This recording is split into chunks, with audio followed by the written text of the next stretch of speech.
Hi అండి, welcome to Winnie చేతి వంట.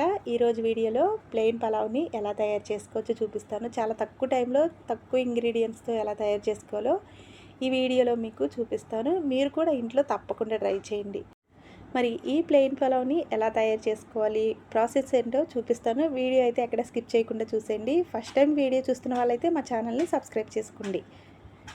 ముందుగా దీనికోసం నేను ఇక్కడ ఒక 3 కప్పుల వరకు బియ్యాన్ని వేసుకున్నానండి. నేను మామూలు బియ్యమే వేసుకున్నాను.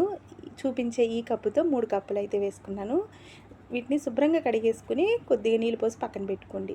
తర్వాత స్టవ్ వెలిగించి ప్యాన్ పెట్టుకుని 2 గరిటెల వరకు ఆయిల్ వేసుకుని, ఆయిల్ వేడైన తర్వాత కట్ చేసి పెట్టిన ఉల్లిపాయలు, కట్ చేసి పెట్టిన పచ్చిమిరపకాయలను కూడా వేసి కొద్దిసేపు ఫ్రై చేసుకోండి. ఇవి ఫ్రై అయిన తర్వాత హోల్ గరం మసాలాను కూడా వేసుకోండి. చెక్క, లవంగ, యాలకులు, అలాగే కొద్దిగా షాజీరాని, స్టార్ పువ్వుని, అలాగే బిర్యానీ ఆకును కూడా వేసేసుకుని కొద్దిసేపు ఫ్రై చేసుకోండి. ఇలా ఫ్రై అయిన తర్వాత దీనిలోకి ముందుగా కట్ చేసి పెట్టుకున్న టమాటా ముక్కల్ని కూడా వేసుకుని మూత పెట్టేసుకోండి. మీరు ఏ కూర వండినా ఇలా టమాటాలు వేసిన తర్వాత అస్సలు కదపకుండా మూత పెట్టి 1-2 నిమిషాల పాటు మగ్గనివ్వండి. చాలా మెత్తగా అయితే మగ్గుతాయి. ఇదైతే ఒక మంచి టిప్ అండి. ఇలా మగ్గిన తర్వాత దీనిలోకి 1 టేబుల్ స్పూన్ అల్లం వెల్లుల్లి పేస్ట్ కూడా వేసేసుకుని ఒక 2-3 నిమిషాల పాటు పచ్చివాసన పోయే వరకు ఫ్రై చేసుకోవాలి. 2-3 నిమిషాలు అయితే సరిపోతుందండి. మంచి వాసన అయితే వస్తుంది అప్పటికప్పుడు నూరిన అల్లం వెల్లుల్లి పేస్ట్ అయితే.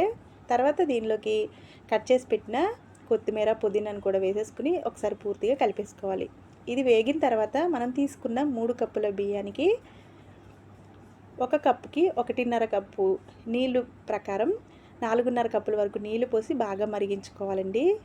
తర్వాత ఈ నీళ్ళు మరిగేటప్పుడు ఇప్పుడు మనం కడిగి పెట్టుకున్న బియ్యం తీసుకుని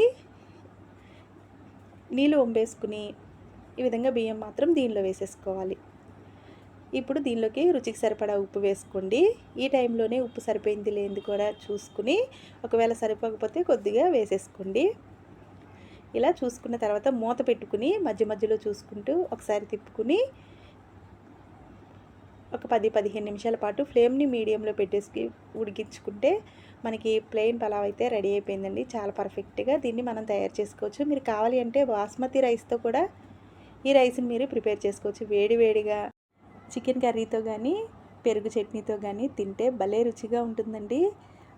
మరి మీరు కూడా ఇంట్లో ఒకసారి తప్పకుండా ట్రై చేయండి. చాలా సింపుల్గా అయిపోయింది కదా. మరి చాలా తక్కువ ఇంగ్రీడియంట్స్తో మనం దీన్ని ప్రిపేర్ చేసుకున్నాం కాబట్టి వేడివేడిగా చాలా బాగుంటుందండి. మీరు కూడా ఒకసారి ఇంట్లో తప్పకుండా ట్రై చేసి మీకు ఎలా వచ్చిందో కింద కామెంట్ సెక్షన్లో కామెంట్ చేయండి. వీడియో నచ్చితే లైక్ చేసి మీ ఫ్రెండ్స్కి, రిలేటివ్స్కి షేర్ చేయండి. ఇలాంటి మరిన్ని వీడియోస్ కోసం మా ఛానల్ని సబ్స్క్రైబ్ చేసుకోండి. Thanks for watching.